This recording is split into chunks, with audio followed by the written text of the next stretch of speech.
Thank you. Kemberlie Spivey, Where's the Buzz TV? Hey, Kimberly. Hi, how are you doing today? Good, I'm good. Thank you. Your character Asha faces the challenges of balancing her support for her husband with her own aspirations, I feel, in this film. What do you think Asha teaches us about the importance of self-care in relationships? Mm. I think what she teaches us and what she taught me is that you want to love the people around you, you want to support them, and you want to pour into them, but you cannot pour from an empty cup. You know what I mean? And so, I think what she teaches me is that when you have to put your foot down, and when you have to take sort of your dreams, your aspirations, your life, your purpose seriously, because even though they're together, they have their individual sort of purpose and reasons for being, that when you put your foot down, it might make people uncomfortable, and even the people that you love. But as long as you're doing it well intended, as long as your intentions are good, then you need to be okay with people being uncomfortable and with people being unhappy, maybe about the way you're moving. They're used to you moving a certain way.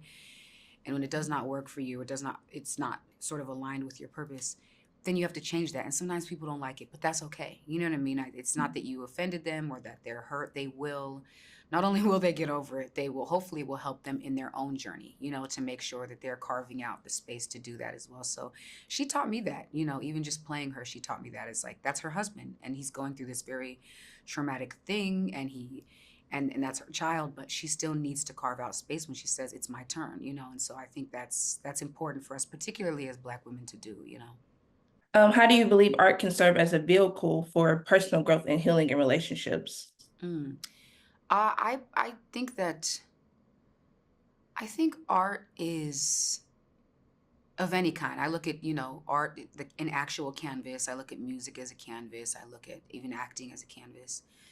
And I think the way it serves it is just it's an outlet. And I think sometimes when you can see or hear or watch something in front of you, I think it helps you to process sort of your own trauma. And I think they use art as a form of therapy, which I think is really, really important, because the part of your brain that you have to use in order to make art, or to be engaged, actually helps you synthesize other parts of your life, information in other parts of your life. So, and so I think that it's healing in a lot of ways. And I think there's something about being able to see it Mhm. outside of you and separate from you that allows you to process things a little more clearly. So I'm a big proponent of art as a means of therapy.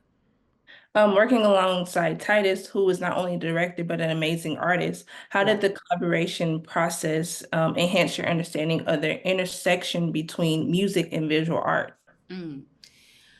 Ooh, that's a good question. How did working with him help me to understand the intersection between music and art? Well, first of all, I don't know if I'm answering this properly, so I'll just say what came to mind. I think Mhm. the first thing is that not one medium does it all, if that makes sense. So, like, even Titus, and when he explained it to me, and I thought it was so beautiful in telling his story, because this is loosely based, obviously, on his life story. For whatever reason, as prolific a painter as he is, it was not working. He could not exercise this part of his life just through painting. And so he had to sit down and actually write a script and make a movie in order for him to actually reconcile the relationship. So I think that they work hand in hand. You know what I mean? And I think not the industry and the business side of it will try to put us in a box and say you are a singer, or you are a musician, or a painter, or an actor. But at the end of the day, we're artists, which means we're conduits, we're vessels. And sometimes, like, we need to be flexible. We need to be like water. We need to be willing to move when the spirit says that, music is not the vehicle, acting will be the vehicle, or acting will not be the vehicle, painting or sculpture. So, and he's very sort of fluid in that way. It was amazing to watch both of these worlds work together to tell the story and to reconcile this part of his life that he needed to.